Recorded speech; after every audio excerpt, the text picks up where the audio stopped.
1 point.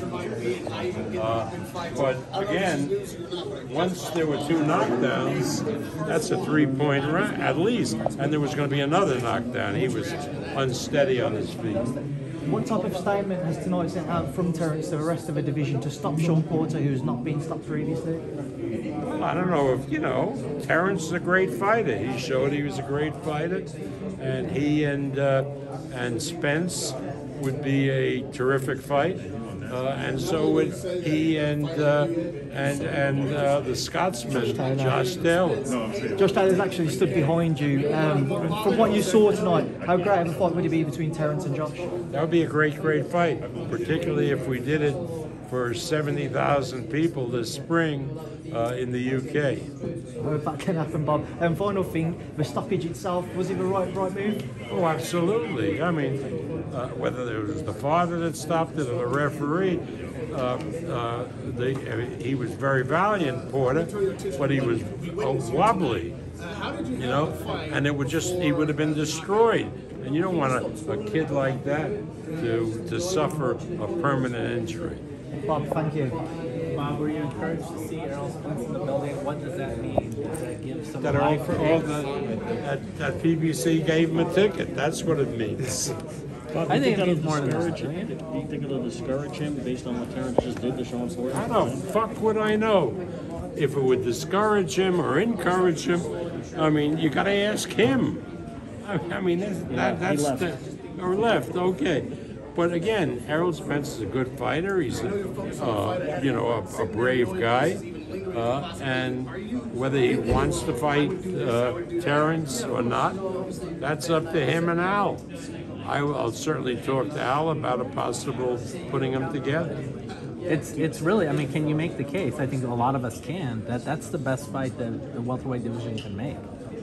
Well, no, I think the fight I want to see, I would like to see is Terence and Josh Taylor, 2 of the fighters, one currently and one previously, who were undisputed in their weight class. For so long, I mean, we've talked about it at length. You've struggled with, what Terence can bring in regards to butts to the seats, eyes to the TV. He delivered tonight, didn't he? I mean, it would seem to me that there was nobody left in Omaha this weekend. That Omaha came here. Bob, do you believe that fight that Porter and Crawford and Taylor is as lucrative as Spence Crawford? I think it's more because of the UK. Taylor is huge in the UK. So is Crawford. We can do 70,000 seats and do probably 1.5 million, 2 million pay-per-view, and put it at an hour where we could still do pay-per-view over here in the United States.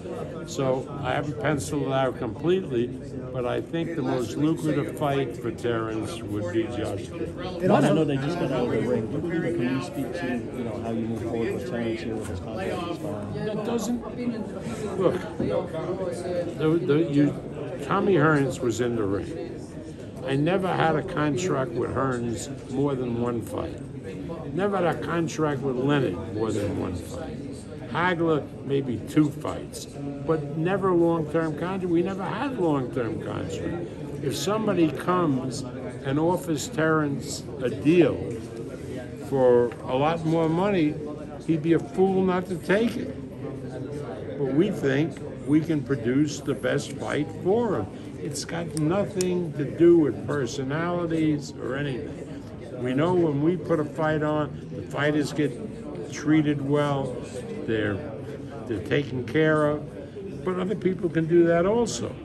So again, Terence will, if he's smart, which I believe he is, will look at all the offers and see what's the best way to go. Would you be surprised if he went to the PBC?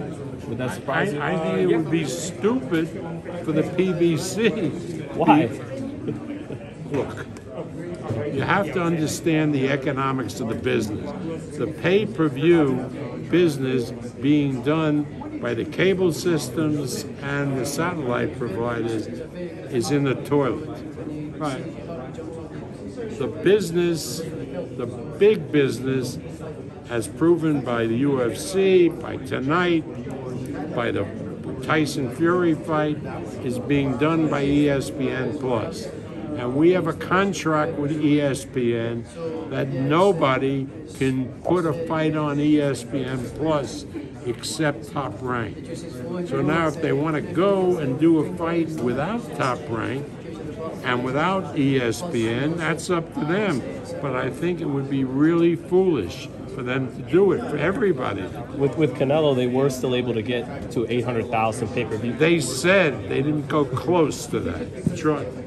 And also, there's a lot of other elements in what the expenses are and so forth.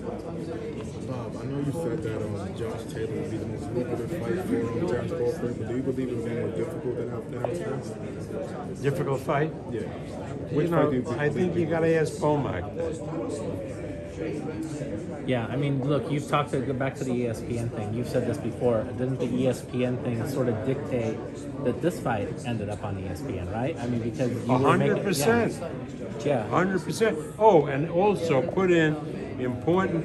It was such a good event and such a good fight that for the next 4 days, anybody wanting to see it can buy it on ESPN Plus at the same price as it was tonight.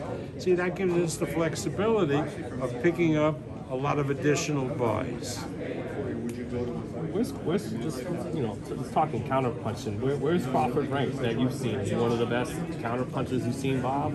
Yeah, he's one of the best fighters around today. But then Tommy gets in the ring, and I'll be talking to Ray tomorrow. They were pretty good counterpunchers and pretty good welterweights. I had close, but I had Terence ahead by a couple of points.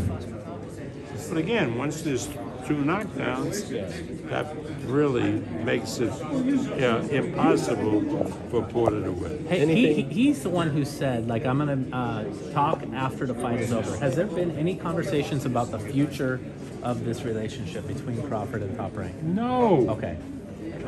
Thank you so much.